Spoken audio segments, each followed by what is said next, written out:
ቲክቶክ ላይ ሰዎች እንዴት ነው ገንዘብ የሚያገኙት? ኢትዮጵያ ውስጥ ያሉ ቲክቶከሮች ብር የሚያገኙት በምን አይነት መንገድ? በቲክቶክ እንዴት ገንዘብ መስራት ይቻላል? ቲክቶክ ኢትዮጵያ ውስጥ እንዴት ይከፍላል? ቲክቶክ በላይክ እና በቪው ይከፍላል? ሰላም እንዴት ናችሁ? ውድ የጽናት ሚዲያ ተከታታዮች፣ እኔ ደህና ነኝ ያለው እግዚአብሔር ይመስገን። በዛሬው ቪዲዮ ፕሮግራማችን እነዚህን ያነሳናቸውን ጥያቄዎች አንድ ባንድ የምናይ ይሆናል። እስከ ቪዲዮ ፍጻሜ ድረስ ቪዲዮን ላይክ፣ ሼር፣ ቻናሉን ሰብስክራይብ በማድረግ አብራችሁ ይቆዩ። አንደኛው እንግዲህ በጣም ኮመን የሆነው ላይቭ ስትሪም በሚያደርጉበት ጊዜ ጊፍት ይሰጣቸዋል ማለት ነው። በቲክቶክ እንዴት ገንዘብ ማግኘት ይቻላል የሚለውን ስንመለከት አንደኛ ቲክቶክ ላይ ገንዘብ የምታገኙበት መንገድ ላይቭ ስትሪም በምታደርጉበት ጊዜ ጊፍት ስትቀበሉ ገንዘብ ታገኛላችሁ። እንዴት ነው ጊፍት የምናገኘው ሲባል ላይቭ ስትሪም በምታደርጉበት ጊዜ ሰዎች የእናንተን ቪዲዮ ሲመለከቱ ከአድናቆት የተነሳ ጊፍት ይሰጧቸዋል ማለት ነው። ጊፍቱን እንዴት ነው የሚሰጧቸው ሲባል ጊፍቱን የሚሰጧችሁ ከቲክቶክ ገንዘብ ከፍለው ገዝተው ነው። የተለያዩ ጊፍት አይነቶች አሉ፣ ዋጋቸውን ሁሉ ይለያያል። እንበልና ለምሳሌ አንበሳ አለ፣ ፍላወር አለ። ለምሳሌ አንበሳ የሚገዛው $300 ቢሆን ያ ሰው ላይቭ ስትሪም ስታደርጉ ለእናንተ ጊፍት ሊሰጥ በሚፈልግበት ጊዜ ከቲክቶክ $300 ይከፍልና አንበሳውን ገዝቶ ለእናንተ ጊፍት ይሰጣችኋል ማለት ነው። በዚህ ጊዜ ቲክቶክ በፐርሰንት ያስብና ድርሻችሁን ለእናንተ ድርሻችሁን ለራሱ ያደርጋል ማለት ነው። እንበልና ለምሳሌ 30% ቢሆን ለእናንተ የሚሰጣችሁ ከ$300 70%ን ለራሱ አድርጎ ለእናንተ 30%ን ይሰጣችኋል ማለት ነው። ነገር ግን ይህ ነገር ኢትዮጵያ ውስጥ ያለ ሰው ለእናንተ ገዝቶ ሊሰጣችሁ አይችልም።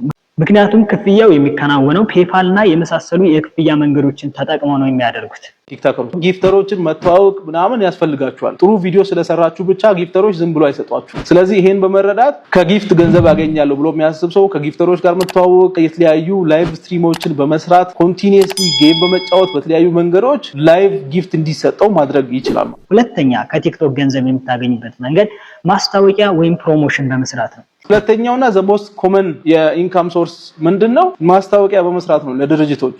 ሰዎች ስለራሳቸው ቢዝነስ ፕሮዳክት ሊሆን ይችላል ወይም ሰርቪስ ዴሊቨሪ የሚያደርጉ ከሆነ በእናንተ በኩል ማስታወቂያ ሲያሰሩ እናንተ ማስታወቂያ ሰርታችሁ ስታስተዋውቁላቸው ለእናንተ ገንዘብ ይከፍሏችኋል ማለት ነው። ይህ ግን የሚወሰነው እንደ ሰው ነው። ከሰው ሰው ይለያያል። እኔ ለምሳሌ በ25,000 ብር ማስታወቂያው የምሰራው እናንተ በ50,000 ብር ልትሰሩላቸው ትችላላችሁ። ከዛ ውጪ ደግሞ ሶሻል ሚዲያ ማኔጅመንት የሚባል ነገር። ሶስተኛ ከቲክቶክ ገንዘብ የምታገኙበት መንገድ ሶሻል ሚዲያ ማኔጅመንት ነው። ሶሻል ሚዲያ ማኔጅመንት ማለት የሆነ ሰው ከእናንተ ጋር ውል ይወስድና ሶሻል ሚዲያ ዩዘር አካውንቱና ፓስዋርዱን ይሰጣችኋል። ውሉ ለአንድ ወር ሊሆን ይችላል፣ ለ2 ወር፣ ለ3 ወር፣ ለአንድ ዓመት ሊሆን ይችላል። እንደ ውላችሁ ይወሰናል። በዚህ ጊዜ የእናንተ ስራ ምንድነው ሲባል ልክ የሰውየውን ሶሻል ሚዲያ ማኔጅ ማድረግ ነው ስራችሁ። ቪዲዮ ትሰራላችሁ፣ ፖስት ታደርጋላችሁ፣ ኮሜንት ትመልሳላችሁ። ዋትኤቨር ሰውየው የሚሰራውን ስራ ማንኛውንም ስራ ተከታችሁ ትሰራላችሁ ማለት ነው። ይህ ሲሆን ግን በነፃ አይደለም፣ ለእናንተ ክፍያ ይከፍላችኋል እንደውላችሁ መሰረት ማለት ነው። ሌላኛው ከቲክቶክ ገቢ የሚገኝበት መንገድ ኢትዮጵያ ውስጥ በጣም እየተሰራበት ያለው ኮንተንት ማርኬቲንግ ይባላል። አራተኛ ከቲክቶክ ገንዘብ ሜክ የምታደርጉበት መንገድ ኮንተንት ማርኬቲንግ ነው። ኮንተንት ማርኬቲንግ ማለት ምን ማለት ነው ሲባል እንበልና እኔ ለምሳሌ ሱቅ አለኝ። በቲክቶክ አካውንቴ ስለሚሰራው ቢዝነስ እና ስለምሸጣቸው እቃዎች በማስተዋወቅበት ጊዜ ሰዎች ያን ማስታወቂያ አይተው ወደ እኔ ሱቅ መጥተው እቃ ሲገዙ እኔ ሽያጭ አከናወንኩ ወይም ገንዘብ ሰራው ማለት ነው። ሌላ ክሬተር ሪዋርድ ፕሮግራም ይባላል። አምስተኛና መጨረሻው ከቲክቶክ ገንዘብ የምታገኙበት መንገድ ክሬተር ሪዋርድ ፕሮግራም የሚባለው። ቲክቶክ በላይክ እና በቪው የሚከፍልባቸው ሀገራቶች 7 ሀገሮች ብቻ ነው። ከነዚህ 7 ሀገራት መካከል ኢትዮጵያ አንዷ አይደለችም። ነገር ግን ኢትዮጵያ ውስጥ ሆነን ሎኬሽናችን በእነዛ 7 ሀገራት በአንዱ በማድረግ አካውንታችን ክሬት በምናደርግበት ጊዜ በላይክ እና በቪው ክፍያ ማግኘት እንችላለን ማለት ነው።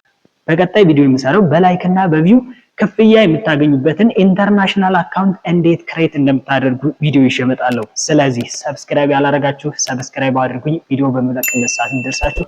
ቪዲዮም ደግሞ ላይክ ሼር ማድረግ እንዳትረሱ። በቀጣይ ቪዲዮ እስከምንገናኝ ውድ የጽናት ቤተሰቦቼ ደህና ሁኑ። ባይ ባይ። ይመቻችሁ።